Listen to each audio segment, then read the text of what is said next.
Power learned a long time ago.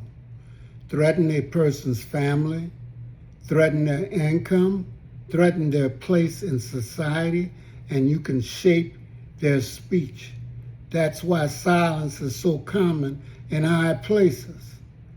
The paycheck becomes permission to look away, permission to soften the truth, permission to call injustice complex so nobody has to confront it.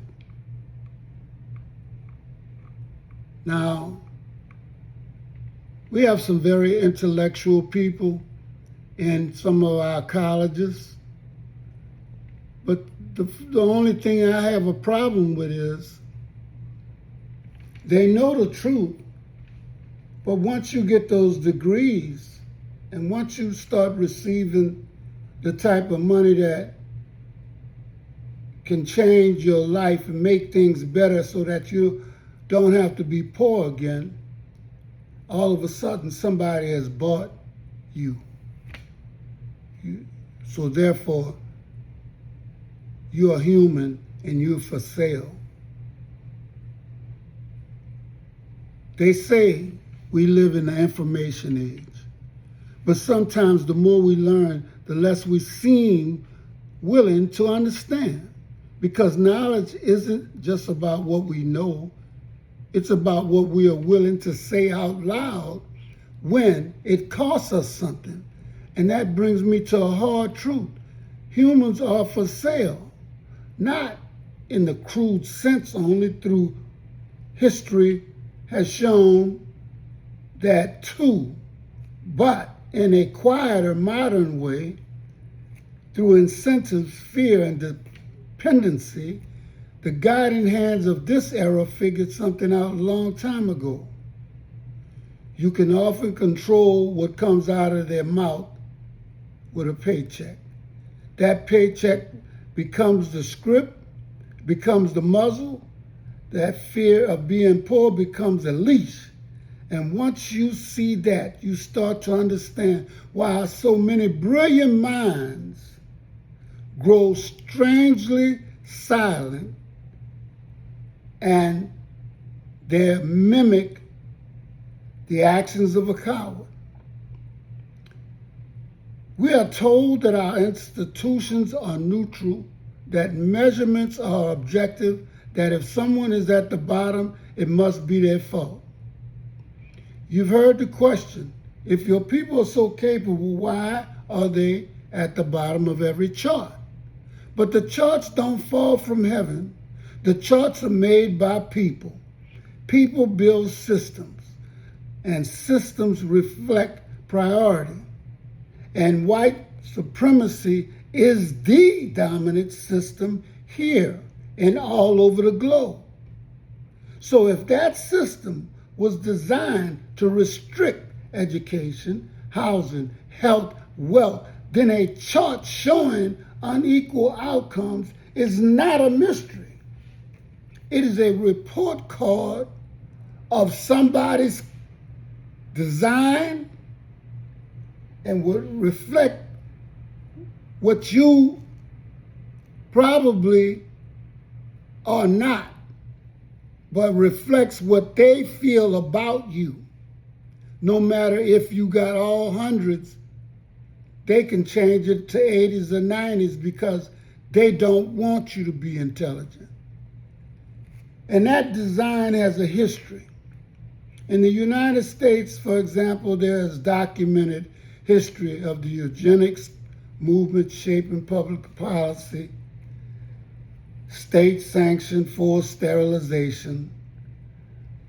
So when somebody points at the bottom of a chart and calls the people they're ignorant, what they're often really doing, whether they admit it or not, is blaming the victims of a system for the outcome that system helped manufacture, but most importantly, determine the outcome before anything started. That is an honest analysis. When the truth becomes dangerous, Now here is the theme you gave the theme becomes central because it explains why so many people won't challenge the narrative, even when they know better. Our intellectuals often become more cautious the more credentials they collect. They may be armed with degrees, titles, and polished language, but not necessarily armed with courage. And too often, those credentials are used not for the greater good of humanity, but for safer ambitions, comfort, security, reputation, because the brutal reality is this: there isn't always a reward for telling the truth. And most often, it is the only reward you're going to get is death. Throughout history, speaking plainly against powerful interests has often been punished socially, economically, and sometimes violently. People who insist on truth can be isolated, targeted, or removed. And most people can feel that even if they never say it. If I speak, I might lose my job. If I speak, my family might suffer. If I speak, I might be labeled as difficult, radical, unprofessional. If I speak, I might not be safe. And then they choose silence, not because they don't know, but because they're afraid of knowing what knowing requires. That is why you can have a society full of educated people and still have a culture that avoids truth, like in our government, in our public service. They don't serve us, they serve rich property owners. What happens when fear and incentives take over? You begin to see institutions that exist on paper to serve the public, but in practice, they think that we serve them. And that's partly our fault.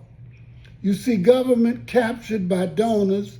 You see civil service reduced to service for the wealthy property owners and powerful interests. You see education shaped by funding streams, politics, public relations instead of liberation and honest inquiry.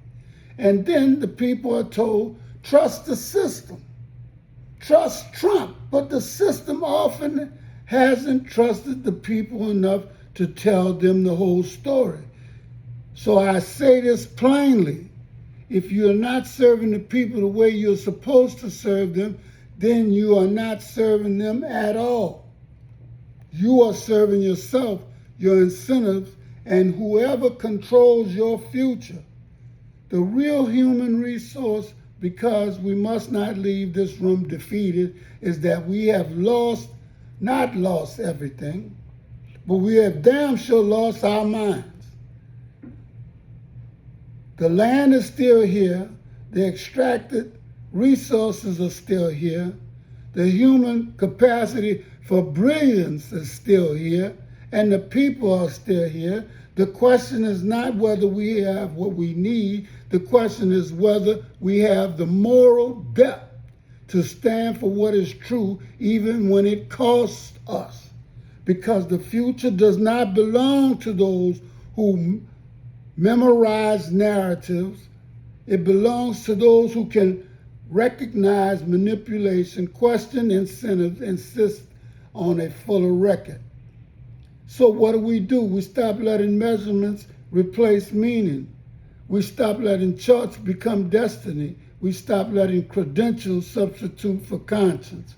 We teach our children to ask questions behind the numbers, okay? Now, let me end where I began.